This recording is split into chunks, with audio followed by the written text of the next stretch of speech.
Como ya he explicado en la lección anterior, hay tres ámbitos de decisión de los seres humanos en los que nos relacionamos, que son el familiar, el económico y el político. Y la primera decisión política es qué decisiones son políticas.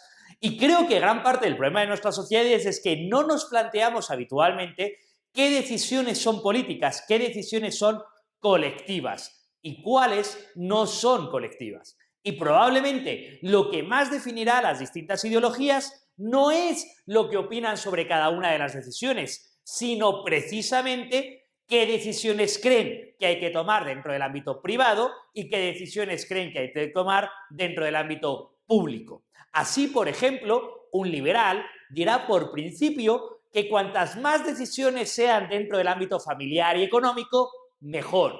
Un comunista creerá que la mayor parte de las decisiones las debemos tomar dentro del ámbito político en común para todos. Así, por ejemplo, es bastante llamativo. Si yo digo, ¿qué empresa quiero yo firmar un contrato de trabajo? Es una decisión económica, que depende de las dos partes, o política, que depende del conjunto de la ciudadanía. Casi todos van a decir, de manera evidente, económica. Y si yo digo, ¿qué salario, qué remuneración voy a recibir de esa empresa? Es un ámbito económico, que depende de las dos partes, o político, que depende del conjunto de la sociedad. Casi todo el mundo va a decir, eso es económico, lo que acuerden las dos partes. Así, pues el salario básico, el salario mínimo en otros países, es una decisión política que afecta al ámbito económico. Y ya no tengo yo libertad de negociar el salario que convengan las dos partes. El Estado obliga por ley a que haya que negociar o que haya que acordar ese salario, aunque yo quiera negociar otro distinto. Así, por ejemplo, si yo pregunto, ¿con quién me caso? Es una decisión económica, política o familiar.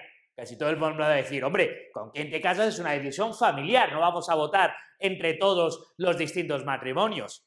Así, pues el matrimonio homosexual es una decisión política. La ley dice si se puede o no se puede permitir ese matrimonio. Vemos algo que en principio los liberales creíamos que pertenece al ámbito familiar, al ámbito privado, tomándose decisiones en el ámbito público, en el ámbito político.